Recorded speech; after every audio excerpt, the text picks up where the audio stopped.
Shalom dan selamat bertemu lagi kepada seluruh jamaat Tuhan dan juga keluarga dimanapun kita berada. Kita bersyukur kepada Tuhan karena hari ini kita ada kesempatan sekali lagi untuk sama-sama belajar firman Tuhan. Namun sebelum itu mari kita berdoa dahulu. Bapa di surga, terima kasih Tuhan, Engkau baik kepada kami setiap masa. Sepanjang hidup kami, Engkau tidak pernah meninggalkan kami. Engkau bersama-sama dengan kami dalam keadaan yang baik, dalam keadaan yang sukar. Engkau tetap bersama-sama dengan kami. Terima kasih Tuhan, ada kesempatan juga untuk kami belajar sebahagian dari firman-Mu. Kami mohon supaya Tuhan menguasai hati dan pemikiran kami, agar sementara firman-Mu dipelajari, kami dapat sesuatu yang dapat menguatkan kami, menyegarkan roh kami, dan beri semangat kepada kami untuk terus hidup dengan taat dan setia kepadamu, walaupun di dalam keadaan yang sukar, di tengah-tengah keadaan yang sukar di dunia ini. Terima kasih Bapa di surga. Ini doa kami, dalam nama Tuhan Yesus Kristus kami sudah berdoa. Amin. Oke saudara, kita langsung saja melihat pembacaan ayat firman Tuhan yang terdapat di dalam 1 Tesalonika pasal 5 ayat 19 sampai ayat yang ke-22. Nah, saya baca firman Tuhan demikian. Janganlah padamkan roh dan janganlah anggap rendah nubuat-nubuat. Ujilah segala sesuatu dan peganglah yang baik. Jauhkanlah dirimu dari segala jenis kejahatan. Dari pembacaan ini saya mengajak kita belajar satu tema pembelajaran, yaitu tetap kuat di tengah kesukaran. Nah, saudara, dunia sekarang ini seperti yang kita tahu sedang dilanda oleh satu penularan virus, yaitu coronavirus atau kita biasa panggil dengan COVID-19. Dan manusia di seluruh dunia terjepit dalam dua keadaan yang besar ini. Yang pertama, takut kepada jangkitan COVID-19. Siapa juga yang tidak tahu, semua orang takut ya dijangkiti dengan virus ini. Dan yang kedua adalah orang sekarang sedang dibingungkan dengan berita tentang vaksin yang sudah ada, tetapi belum dapat dipastikan, dibuktikan bahwa vaksin ini selamat digunakan atau disuntikkan ke dalam tubuh manusia. Jadi ini dua keadaan besar yang sedang menjepit manusia sekarang ini. COVID-19, takut dijangkiti, dan juga vaksin. Jika disuntik, apakah selamat atau bagaimana? So, dalam keadaan yang terjepit seperti ini, manusia boleh saja tertekan, ya, boleh mengakibatkan stres yang berlebihan. Dan keadaan ini sangat merupakan suatu keadaan yang sangat membebankan, sangat menekan kehidupan. Tapi saudara, bagi kita orang yang percaya kepada Yesus Kristus, kita ada beberapa rahasia bagaimana kita boleh tetap kuat di tengah-tengah kesukaran seperti ini. Dan kita akan pelajari 4 perkara dari pembacaan yang kita sudah baca bersama-sama. Nah, yang pertama, dalam ayat yang ke-19 mengatakan, janganlah padamkan roh. Nah, ternyata dalam hidup kita ini, dalam diri kita ini ada roh lain selain daripada roh kita yang tinggal di dalam kita. Dalam 1 Yohanes 4 ayat 4, di situ mengatakan bahwa roh yang tinggal di dalam kita itu adalah roh yang lebih besar daripada roh-roh yang ada di dalam dunia ini. Dan roh itu yang tinggal di dalam kita adalah roh Allah. Maka dengan itu kita tidak perlu risau tentang keadaan apapun di persekitaran kita, karena roh yang mendiami kita itu adalah roh Allah yang di atas segala-galanya. Ayat 19 mengatakan, janganlah padamkan roh. Itu menyatakan kepada kita bahwa roh yang ada dalam kita itu sedang bekerja. Dan jika kita menghentikannya, itu berarti kita membatasi pekerjaan Roh Kudus yang sedang melaksanakan maksud-maksud Tuhan, tujuan Tuhan bagi kehidupan kita. Itulah sebabnya ayat 19 ini menasihatkan kita agar tidak menghentikan atau memadamkan roh itu, tidak menghentikan pekerjaan roh yang sedang bekerja di dalam kita. Pekerjaan-pekerjaan roh itu adalah pekerjaan yang dari Allah. Roh itu telah diutus oleh Allah, bukan saja tinggal di antara kita, tetapi tinggal di dalam kita, di dalam hidup kita. Artinya di mana kita berada, roh itu pun ada bersama-sama dengan kita. Dan roh itu sedang mengerjakan kehendak-kehendak Allah. Nah, bila Roh Kudus bekerja, Dia akan mengajarkan kepada kita segala sesuatu. Bila Roh Kudus bekerja, Dia akan memimpin kita kepada seluruh kebenaran. Bila Roh Kudus bekerja, Dia akan menghibur kita.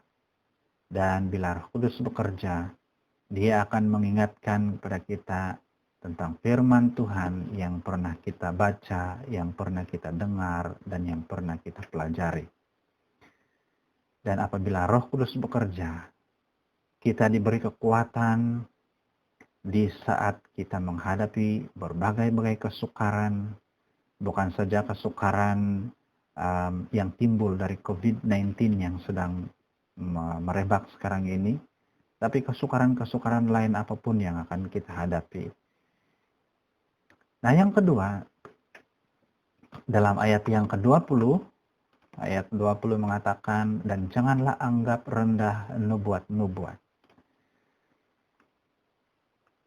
Menganggap rendah sama dengan meremehkan. Karena itu, kita dinasihatkan untuk tidak meremehkan firman Tuhan. Meremehkan firman Tuhan sama juga dengan meremehkan Tuhan. Firman Tuhan adalah satu-satunya kebenaran yang sejati. Tidak ada kebenaran di dunia ini seperti kebenaran Tuhan, yaitu firman Tuhan. Nah, bila kita hidup di dalamnya, di dalam firman Tuhan itu, maka kita hidup di dalam kebenaran yang sejati. Dalam Yohanes 15 ayat 3, di situ kita dapat pelajari bahwa firman Tuhan itu bertindak membersihkan hidup kita. Dan tentu saja membersihkan kita dari segala yang jahat. Membersihkan kita dari kebiasaan-kebiasaan buruk. Membersihkan kita dari sikap-sikap duniawi. Membuatkan kita layak berada di hadapan Tuhan, menjadikan hidup kita seperti yang Tuhan kehendaki. Apabila kita sudah dibersihkan oleh firman Tuhan, kita dapat bertindak dengan benar, berpikir dengan benar, bercakap dengan benar, bahkan seluruh hidup kita ini berlangsung di dalam kebenaran-kebenaran Tuhan. Karena itu, perhatikanlah firman Tuhan, maka hidup kita menyatakan kebenaran Allah kepada dunia. Yang ketiga, dalam ayat yang ke-21 mengatakan, ujilah segala sesuatu dan peganglah yang baik. Dalam ayat sebelumnya kita dinasihati untuk tidak meremehkan firman Tuhan. Sementara dalam bahagian ini pula, kita diperingatkan untuk menguji segala sesuatu sebelum kita menerimanya sebagai kebenaran. Nah, kenapa begitu? Sejak dari kitab Kejadian, telah berlaku pemutarbalikan firman Tuhan. Kalau kita dapat baca di dalam Kejadian, pada waktu iblis menggoda Hawa, iblis menggunakan firman Tuhan tetapi telah diputar belitkan, ya, sehingga Hawa tertipu. Dan pemutarbalikan firman Tuhan itu masih berlaku sampai hari ini, bahkan semakin leluasa, ada di mana-mana, ya.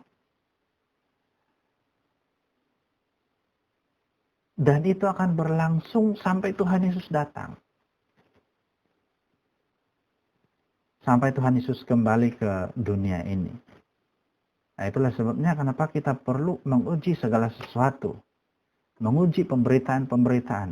Nah, sekarang ini, pemberitaan firman Tuhan yang kita dengar ataupun kita baca di media-media sosial itu, kita harus uji dahulu dengan cara membandingkannya dengan Alkitab. Itulah keperluannya kenapa kita perlu membaca Alkitab setiap hari. Sebab dengan mengetahui sendiri kebenaran itu akan membuat kita dapat mengenal pasti di mana pemberitaan yang benar dan di mana yang palsu. Karena selain berlaku kesilapan-kesilapan di dalam pemahaman, ada juga orang yang sengaja memutarbelitkan firman Tuhan itu dengan maksud memang untuk menyesatkan. Jadi saudara, sangatlah penting untuk kita sendiri mengetahui kebenaran itu dengan cara membacanya setiap hari, supaya kita tidak disesatkan oleh para penyesat-penyesat yang ada di mana-mana. Kebenaran yang sejati haruslah kita pegang. Kita pegang erat agar hidup kita tetap berada di dalam kebenaran itu. Dan yang keempat, dalam ayat yang ke-22, jauhkanlah dirimu dari segala jenis kejahatan. Apa saja yang dikatakan firman Tuhan sebagai kejahatan itu haruslah dijauhi. Bukan berdasarkan apa yang kita paham, apa yang kita anggap sebagai kejahatan, karena pada manusia ini, dalam penilaian manusia ada kalanya yang jahat itu dianggap baik dan yang baik itu dianggap jahat. Sebalik berlaku kebalikan seperti itu. Itulah sebabnya kenapa kita memfokuskan kepada firman Tuhan. Karena apa yang Tuhan katakan jahat itu memang jahat. Apa yang Tuhan katakan baik itu memang baik. Jadi yang kita perlu jauhi adalah yang jahat menurut Alkitab, menurut firman Tuhan. Nah, berjinak-jinak kepada kejahatan akhirnya akan menjeratkan seseorang di dalam kejahatan itu. Dan apabila sudah terjerat, sangat sukar sekali untuk terlepas. Kejahatan yang dibiarkan akan mengakibatkan kerusakan.